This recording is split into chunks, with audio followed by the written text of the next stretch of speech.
La campaña electoral para las elecciones, para las PASO, para las elecciones que van a ser una especie de ensayo general de las elecciones legislativas de octubre, ya está lanzada.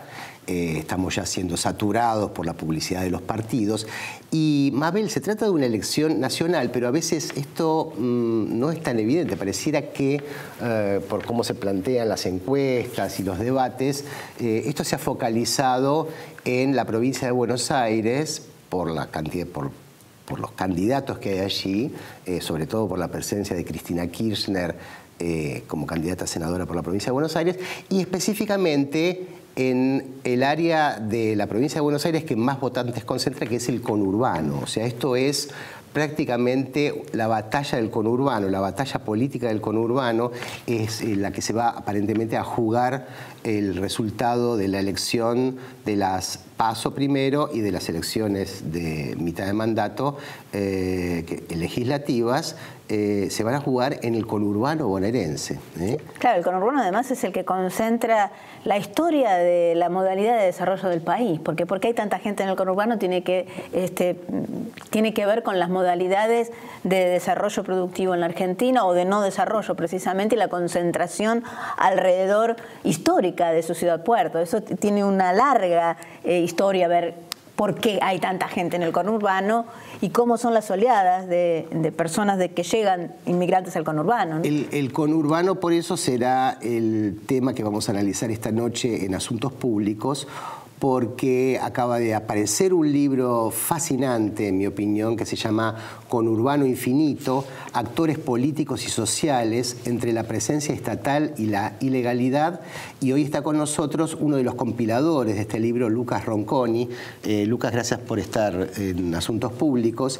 Y la primera pregunta es, hay 12 millones de personas en el conurbano y es el área de la Argentina que presenta los mayores niveles de pobreza y de indigencia, los mayores problemas de gobernabilidad, ha sido territorio de saqueos, de insurrecciones, y además es el territorio de fenómenos como la salada, que está también analizado en el libro, es el territorio de los famosos punteros y de los varones del conurbano y de una gran informalidad laboral, que esa es tu especialidad. Bueno, los estudios del conurbano no abundan, pese a que, como estamos viendo políticamente, son claves para entender la Argentina. ¿Cuál es después de terminar de compilar este libro, ¿cuál fue, digamos, el pensamiento que te quedó? ¿Qué es lo que te llamó más la atención de todos los trabajos que estuviste coordinando? Bueno, primero, muchas gracias, Mabel, Pablo, por la invitación. Como bien plantean ustedes, ¿no? El conurbano te concentra el 30% de los electores del país. Al interior de la provincia de Buenos Aires tenés el 70% de los electores en el conurbano, así que es evidentemente central. Mira, dentro de las múltiples aristas que uno puede enfatizar del conurbano, yo quiero elegir dos cosas que creo que son parte de los problemas de fondo que hay. El primero tiene que ver con que llegan pocos recursos. Debido al sistema de coparticipación federal, a la provincia de Buenos Aires le llegan el 20% de los recursos cuando tiene la provincia el 40% de la población.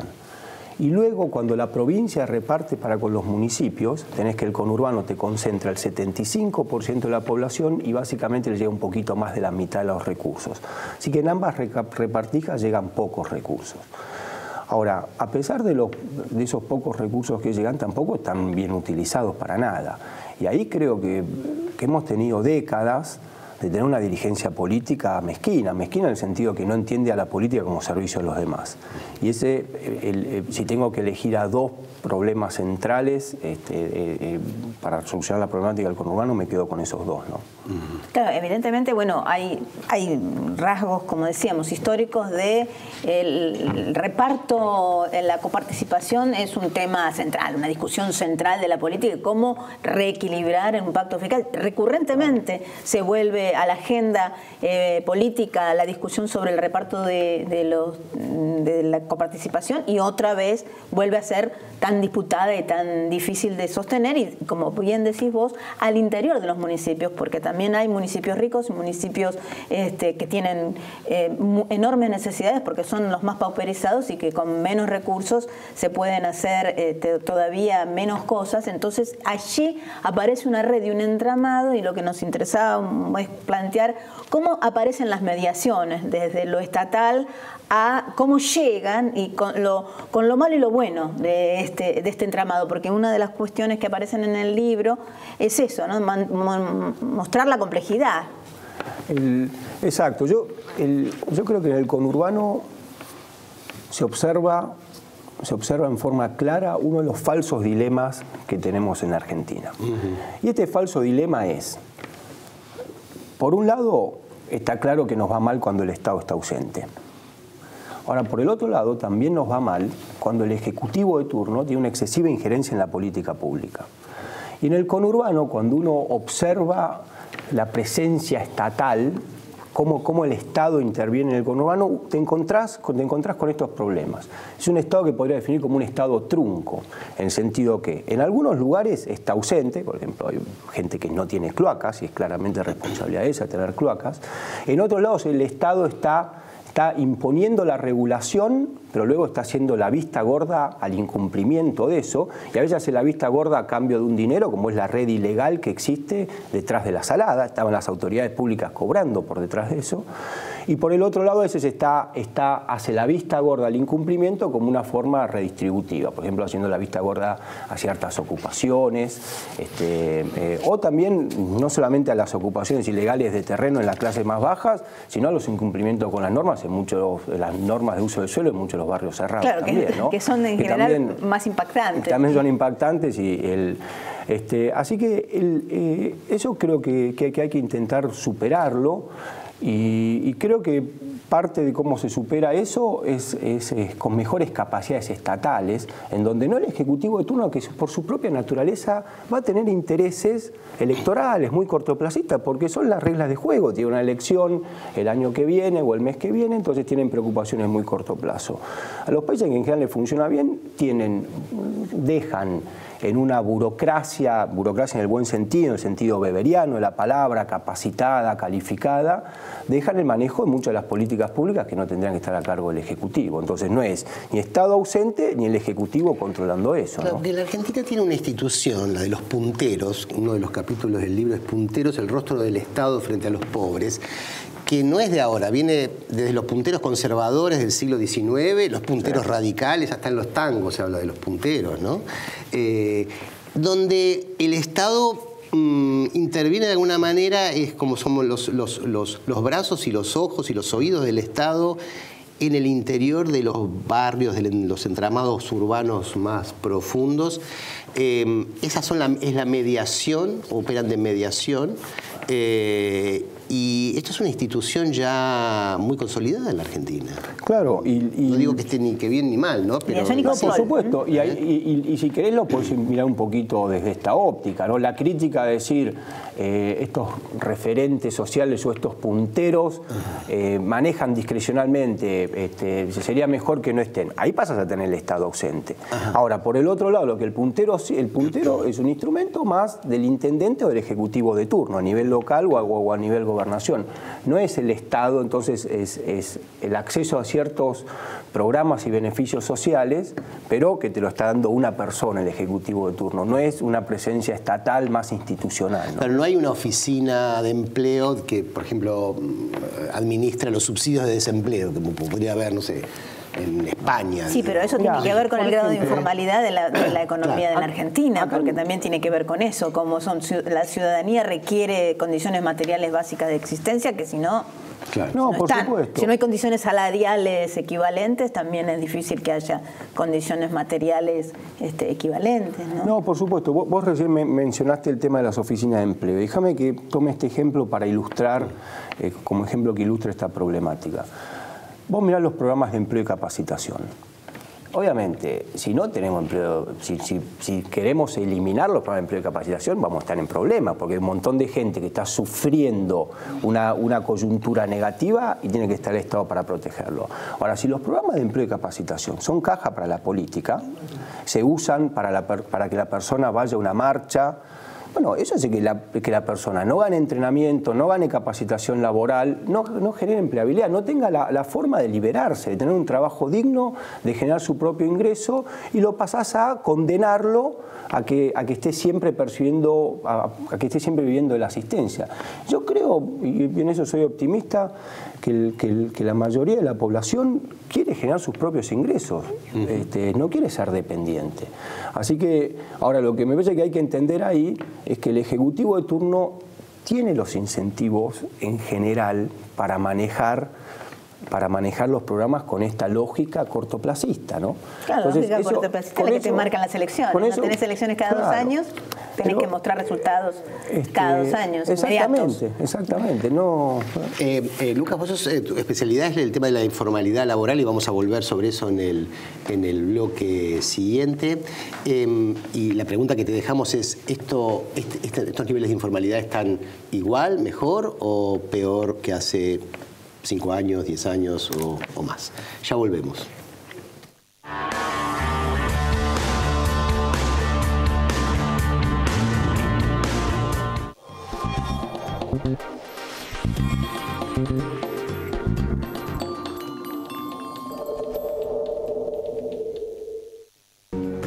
Invertimos en la mejor tecnología para conectar a los argentinos.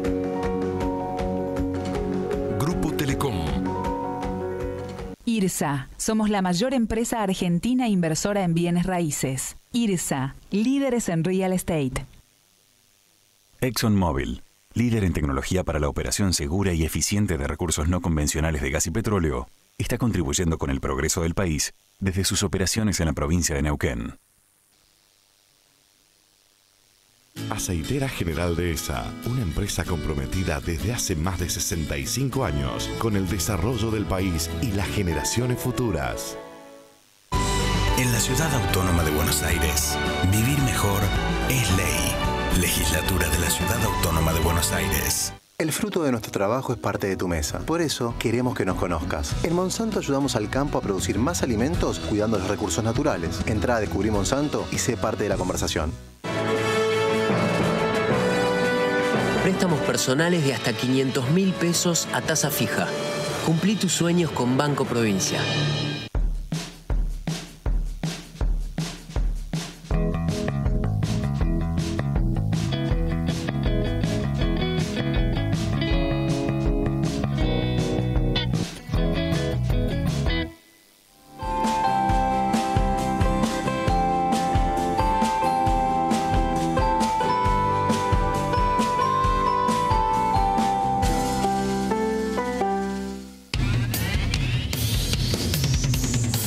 de Neo 1825.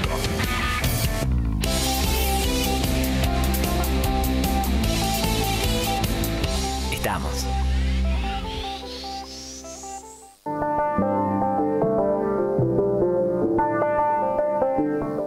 ¿Pensaste alguna vez en todo lo que te da la tierra?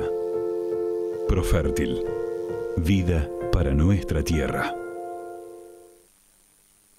En Zurich, te ayudamos a proteger lo que es importante para vos. Zurich Seguros, 0800-333 Zurich. En los comedores escolares, el trabajo en equipo de todos los días hace que los chicos reciban los alimentos que necesitan. Para conocer más, ingresa en gba.gov.ar/comedores. Buenos Aires Provincia. Entre todos, podemos más.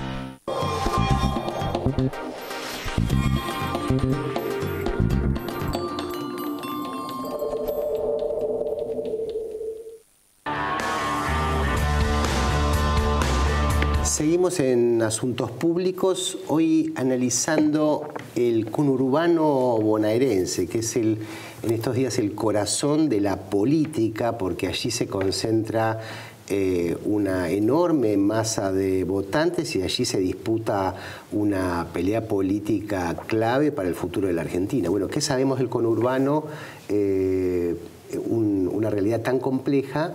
Y con Lucas Ronconi, compilador del libro Conurbano Infinito, que es realmente un análisis muy interesante de un grupo de argentinos que han estado, muchos de ellos, incluyéndote a vos, en la Universidad de Berkeley, en California, donde se han doctorado y luego han regresado algunos a seguir estudiando la realidad argentina.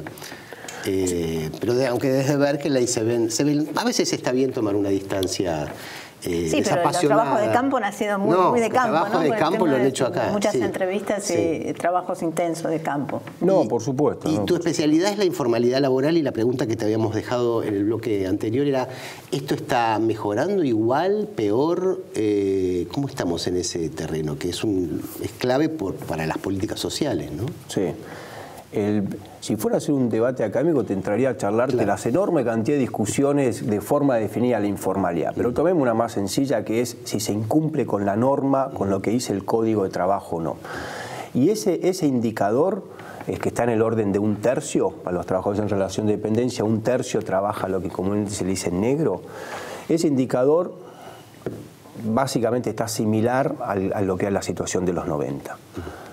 Tuvo un pico con la crisis del 2001 y bajó, pero bajó a estancarse en 1/3 y lo tenemos y se mantiene estanco ahí. Y ahí hay un problema estructural. Y ese problema estructural yo creo que requiere de una mirada amplia de política pública para resolverlo, pero hay dos ejes que me parece que son dos condimentos necesarios para enfrentarlo. Uno tiene que ver con la inspección del trabajo. El hecho de decir, mira, tenemos estas normas, si no te gusta, peleemos democráticamente y ver los cambios legislativos, pero una vez que está la norma hay que cumplir con la norma.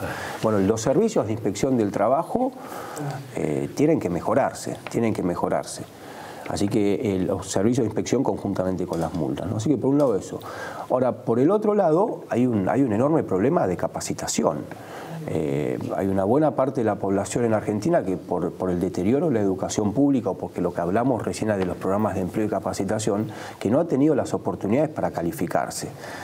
Y cuando no están muy calificados, eso implica baja productividad. Y como economista hay un vínculo, en algún punto hay un vínculo y hay un correlato entre la productividad y el salario que vos podés llegar a percibir. Entonces,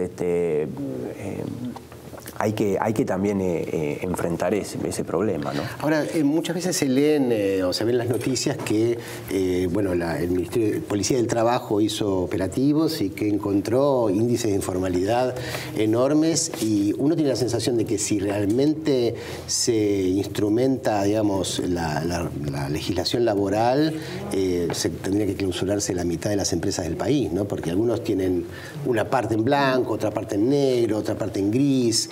De alguna manera eso, las autoridades saben que dice, bueno, no podemos cerrar la economía de un día para el otro, ¿no? Y lo van haciendo gradualmente. No sé, daría esa sensación, ¿es así? Para mí es un tema que me apasiona, sí. Para como decía recién. Mira, la Argentina hacemos lo siguiente. Definimos las condiciones de trabajo y se define a nivel nacional y uniformes para todo el país. Luego, los servicios de inspección están delegados a las provincias. Entonces, siendo sinceros, ¿te parece que el salario mínimo tiene que ser el mismo en la ciudad de Buenos Aires que en Formosa?